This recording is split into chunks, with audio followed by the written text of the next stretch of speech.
বেশ বেশ, তাহলে আপনারা খুঁজে নিন ওই নীল শাড়ি পরা মেয়েদের মধ্যে ভবানী ডাকাতের লোক লুকিয়ে আছে কিনা, খুঁজে নিন। অনেক হয়েছে, অনেক হয়েছে, আর আমি কিছুতেই সহ্য করব না।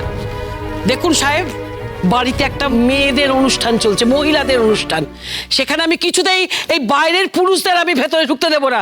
আমি কোনো মহিলাকে ছুতে দেবো না।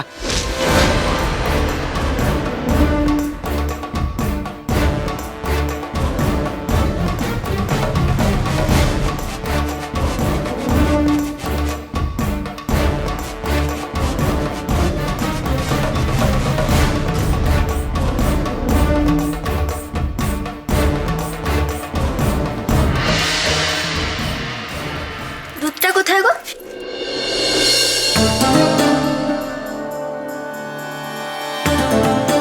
তুমি দুধটা নিয়ে বাইরে যাও, আমি কলসিটা নিয়ে আসছি।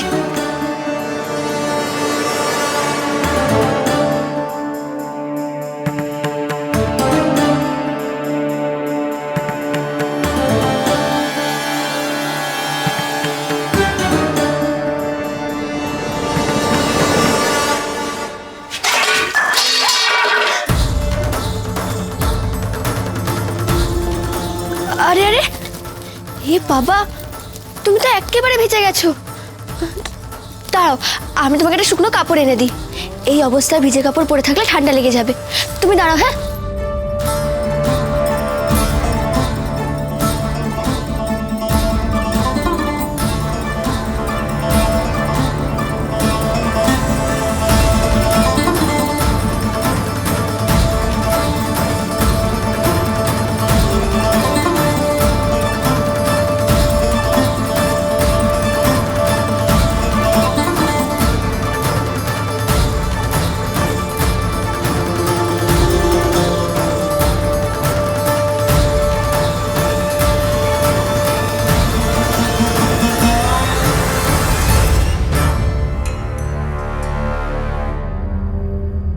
এই নাও, নাও।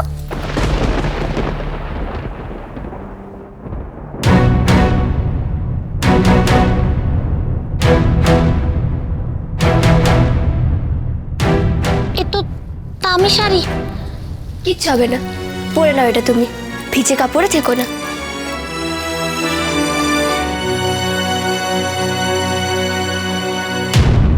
পিসিমা, পিসিমা, তুমি বোঝার চেষ্টা করো, সাহেবরা যদি তল্লাশি না করে না, আর ওই লুকিয়ে থাকা ডাকাত যদি হঠাৎ আক্রমণ করে আমাদের। কিচ্ছু হবে না, কেউ আক্রমণ করবে না। যত বাজে বাজে কথা। দেখো, এই গ্রামের মেয়েরা না কখনো ম্লেচ্ছদের সামনে ঘোমটা তুলে মুখ দেখায় না। তা আমার বাড়িতে এসছে বলে কি মান সম্মান নেই? আমি তাদের সকলে ঘোমটা খুলে দেবো? কিছুতেই হবে না এই সমস্ত।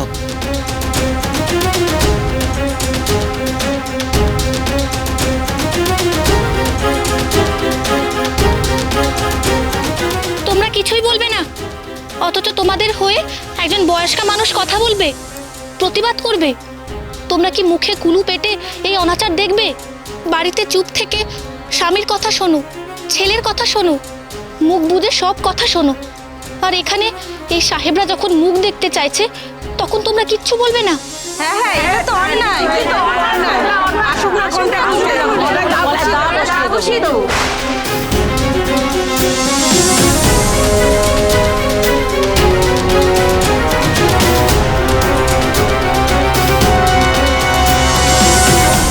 বলছি যে চলুন সাহেব, মানে মেয়েরা খেপে গেছে, গলা কাটিয়া দিবে, তো অনর্থ হাঙ্গামা বাড়িয়ে লাভ নেই, ভেতরে বসবেন। চলুন চলুন চলুন চলুন চলুন, কাম কাম।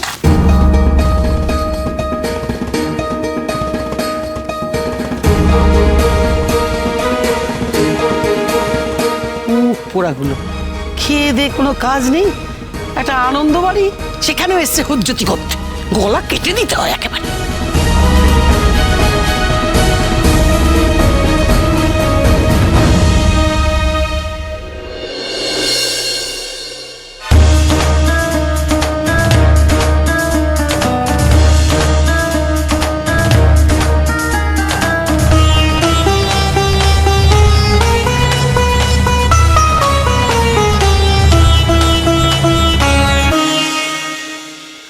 আমি এবার চাই।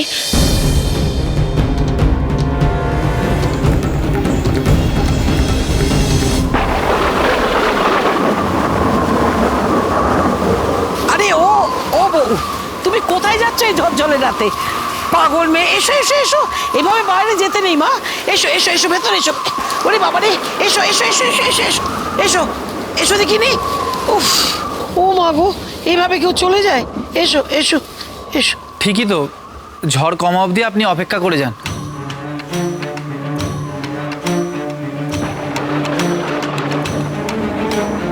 আরে ঠিকই তো, তুমি তো নিজে একজন সন্তান সম্ভবা, এইভাবে আজকের দিনে না খেয়ে কেউ বাড়ি থেকে চলে যায়? হ্যাঁ বাচ্চা, তুমি এবার একটু খেয়ে নাও দেখি, তারপর বাইরে ঝড় জল কমলে তখন না হয় বেরিও, কেমন? এসো। না না, আমার অনেক কাজ আছে। ঠিকই তো, আপনি পাগল নাকি? যতই কাজ থাক, এইভাবে বৃষ্টিতে তো রাস্তা পেছল হয়ে গেছে। আর এই অবস্থায় যদি আপনি পড়ে যান তাহলে শুধু আপনার নয়, আপনার সন্তানেরও ক্ষতি হবে। আপনি বরং এখন থেকে যান।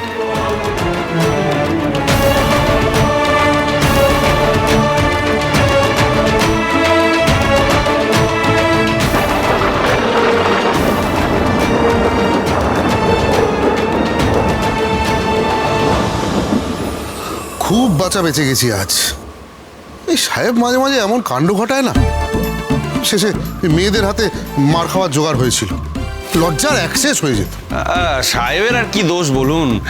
সাহেব তো এদেশের মেয়েদের চেনেনি না। এদেশের মেয়েরা না এক একটা সব শ্মশান কালীর চেলা। হ্যাঁ, এদেরকে খেপিয়ে দিলে এরা লক্ষ্মীর রূপ ছেড়ে দিয়ে ডাকিনী যোগিনী হয়ে যায়। একেবারে রণরঙ্গিনী মূর্তি ধরে।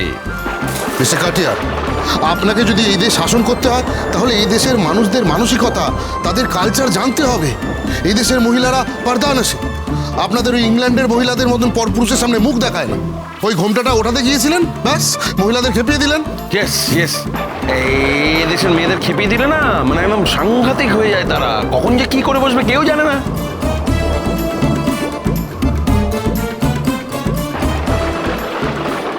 বাহিরে তো খুব জোর ঝড় বিদ্যুৎ হইতেছে, আমরা ফিরব কি করিয়া? আপনার কোনো চিন্তা নেই সাহেব, আপনি তো জলে পড়ে নেই। এই গরিবের কুঁড়েতে না হয় একটা রাত কাটিয়ে যাবেন। না না, আদর আপ্যায়নের কোনো ত্রুটি হবে না। আপনি এই বাড়িতে থাকলে আমরা ধন্য হয়ে যাব সাহেব। What do you think about this, Mr. Singh?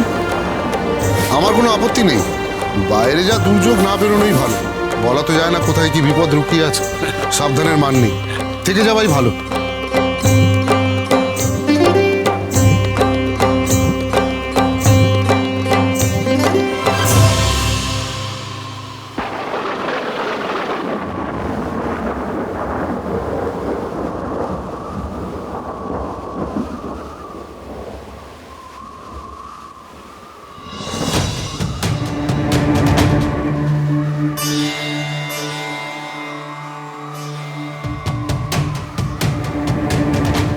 ভয় নেই, আমি আপনার মুখ দেখতে চাইব না। আমি জানি এই সময় অন্য পুরুষের মুখ দেখতে নেই, কিন্তু এভাবে ঝড় বৃষ্টির মধ্যে বসে থাকলে আপনার শরীর খারাপ করবে। আপনি চাইলে ভেতরে গিয়েও বসতে পারেন। না না, আমি এখানেই ঠিক আছি।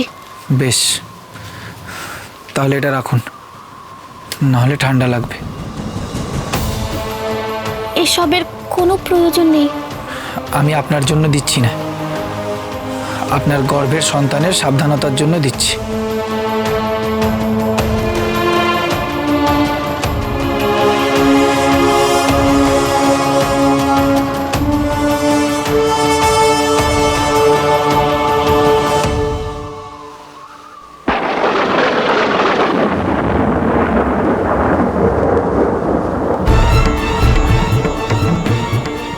কে গো তুমি? একেবারে নিজের গায়ের চাদরটা তোমাকে দিয়ে দিলে? আমি বড় গরিব, ঝড় বৃষ্টিতে আটকে গেছি। আর এরকম অবস্থায় আমি কি করে যাব বলুন? আমার ঠান্ডা লাগছে দেখে উনি এই চাদরটা দিয়ে গেলেন। বিশ্বাস করুন, আমি চাইনি। নিজের বউ মা হচ্ছে, সেদিকে হুঁশ নেই। কে কোথাকার জানা নেই শোনা নেই, সে মা হচ্ছে বলে দরদ একবারে উঠলে উঠছে। তার জন্য কত যত্ন, নিজের বউয়ের দিকে ফিরেও তাকায় না। দাও চাদরটা দাও। চাওনি না, নিশ্চয়ই চেয়েছো, ইনিয়ে বিঙিয়ে চেয়েছো। গরিবদের এই এক জ্বালা, খালি সুযোগ পেলেই চাই আর চাই।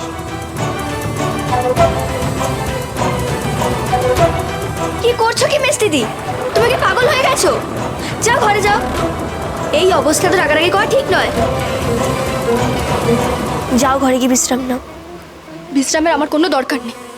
তুই জানিস উনি ওনার নিজের গায়ের চাদরটা ওকে দিয়েছে কেন? না ওর ঠান্ডা লাগছে বলে। এদিকে ওনার ঘরণী গৃহিণী কিরম আছে না আছে সেদিকে ওনার কোনো হুঁশ নেই। বেশ দিদি, তুমি ওনার ঘরণী গৃহিণী, তুমি ওনার দান কেড়ে নিলে ওনাকে অসম্মান করা হয় নাকি? ছেড়ে দাও, সামান্য একটা চাদর, বউ তো নয়।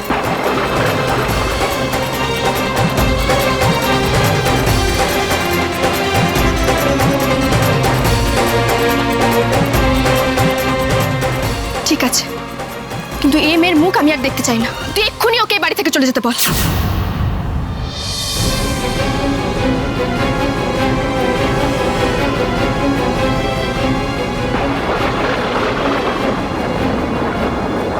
আরে আরে আরে, তুমি কোথায় যাচ্ছ? বসে এখানে, কোথাও যাবে না। তুমি ওর কথায় না কিছু মনে করো না, ওর মুখটাই ওরকম। আমার স্বামী তো তোমাকে এই বাড়ি থেকে বেরিয়ে যেতে বলেনি, তাহলে কেন যাবে? তোমার তো কিছু খাওয়াও হয়নি। দাঁড়াও, তুমি একটু বসো, আমি তোমার জন্য এক্ষুনি খাবার নিয়ে আসছি। হ্যাঁ, বসো।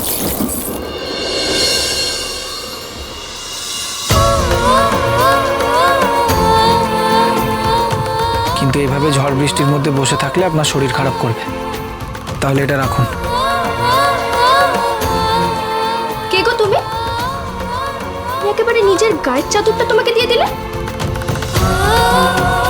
নিজের বউ মা হচ্ছে সেদিকে হুঁশ নেই, কে কোথাকার জানা নেই শোনা নেই, সে মা হচ্ছে বলে দরদ একবারে উঠলে উঠছে। পুরনোদের জায়গা ছেড়ে দিতে হয় মা নতুনদের জন্যে।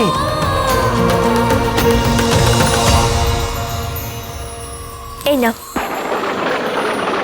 খেয়ে নাও।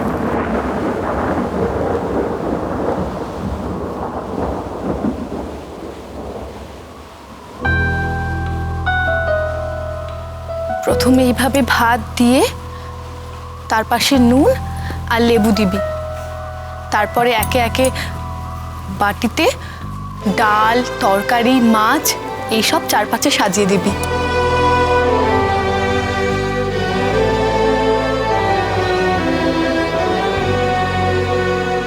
এভাবে কে ভাত বাড়লো?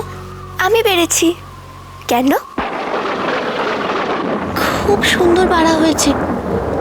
খাবার আগে এমন সুন্দর বাড়া ভাত দেখলে খেতেও তৃপ্তি হয়। জানো, আমার এক দিদি ছিল, প্রফুল্ল দিদি। সে আমাকে এত সুন্দর করে ভাত বাড়তে শিখিয়েছিল। তা সে দিদি এখন কোথায়? জানি না গো, সবাই বলে সে মরে গেছে।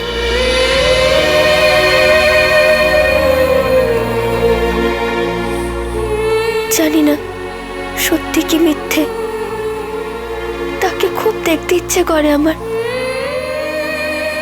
জানি না সে বেঁচে থাকলেও আমার তার সঙ্গে আর কোনোদিনও দেখা হবে কিনা।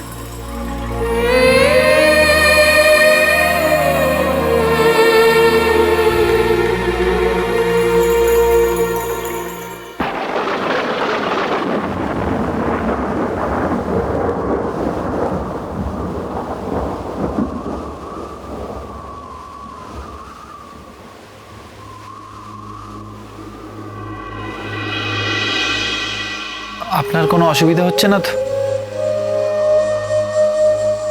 আপনাকে যে বললাম ভেতরে গিয়ে বিশ্রাম নিতে। না না, আমি এখানেই ঠিক আছি। ছোট কর্তা, আপনি এখনো ঘুমোননি কেন? ঘুম আসছে না তাই। আপনার তো এখন সুখের দিন, আনন্দে থাকুন, নিশ্চিন্তে ঘুমুন।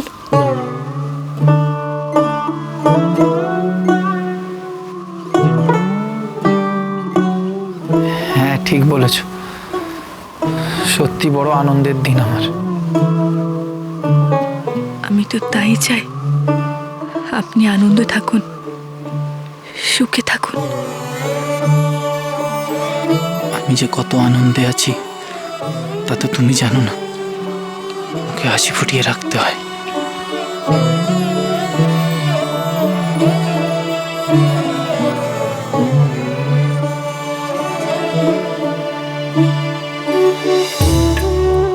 কিন্তু মনের ভিতরটা জ্বলে পুড়ে যায়।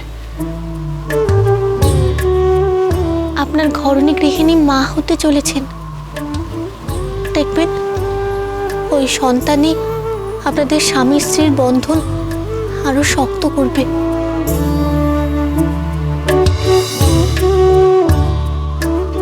কে বলেছে আমাদের বন্ধন শক্ত নয়? আমাদের দুজনের মধ্যে দৃঢ় বন্ধন আছে, এত দৃঢ় বন্ধন যা কোনোদিনও আমাকে মুক্ত হতে দেবে না। এমন বন্ধন যে আমারই দম বন্ধ হয়ে আসে, বন্ধনটা যে আমার গলার ফাঁস তা শুধু আমিই জানি। যাক, আপনি যে জীবনে এক সুখের বন্ধন গড়ে তুলেছেন, এক জায়গায় আটকে না থেকে নতুন দিকে এগিয়ে গেছেন, এতেই আমি বড় শান্তি পেয়েছি। আমি এগোতে পারছি না প্রফুল্ল, শুধু তোমার স্মৃতি পাকে পাকে আমাকে জড়িয়ে রেখেছে। আমি শুধু তোমাতেই আটকে আছি। স্বামী স্ত্রীর বন্ধন তো এমনই হওয়া উচিত। যত ঝড় ঝাপটা আসুক না কেন, সে দুর্যোগ কোনোদিনও স্বামী স্ত্রীর বন্ধনকে ছিন্ন করতে পারবে না। সে আমি জানি। মানুষকে বেঁচে থাকতে হয় বর্তমানকে নিয়ে আর ভবিষ্যতের স্বপ্ন দেখে। জানি না যে স্বপ্ন আমি দেখি সেটা সত্যি হবে কিনা। নিশ্চয় সফল হবে একদিন, দেখবেন। আপনি ভালো মানুষ, ভগবান আপনাকে বিমুখ করবেন না। মানুষের জীবনে অনেক ওঠাপড়া থাকে। মানুষ ভাবে এক আর হয় আরেক। অনেক পরীক্ষার মধ্যে দিয়ে যেতে হয় মানুষকে। আসলে কি জানেন,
মা বিশালাক্ষীর কাছে প্রার্থনা করি তিনি যেন আপনার মন থেকে সব দুঃখ হতাশা সরিয়ে আপনাকে সুখী করতে পারেন।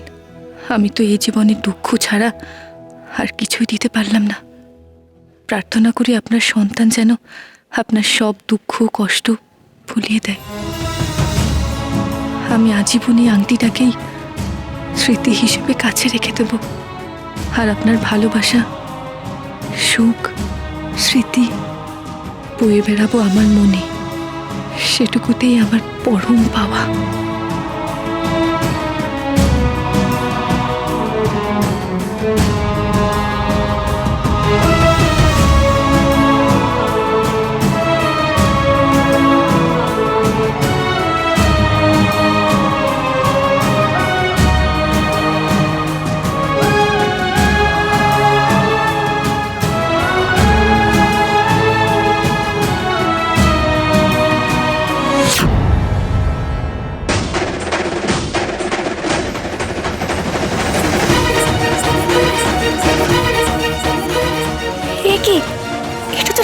দিদি, এটা তো তুমি কে? তুমি কি তাহলে প্রফুল্ল দিদি?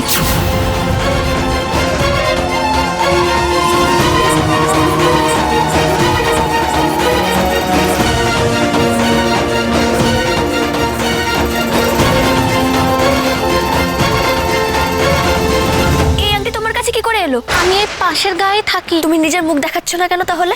তাহলে কি তুমি ওই ডাকাত দলের কেউ, যারা যারা আমার প্রফুল্ল দিদিকে ধরে নিয়ে গেছে? সাগর যেভাবে প্রশ্ন করছে তাতে ঠিক ধরা পড়ে যাব। না না, এখানে থাকাটা আর ঠিক নয়, আমাকে পালাতে হবে।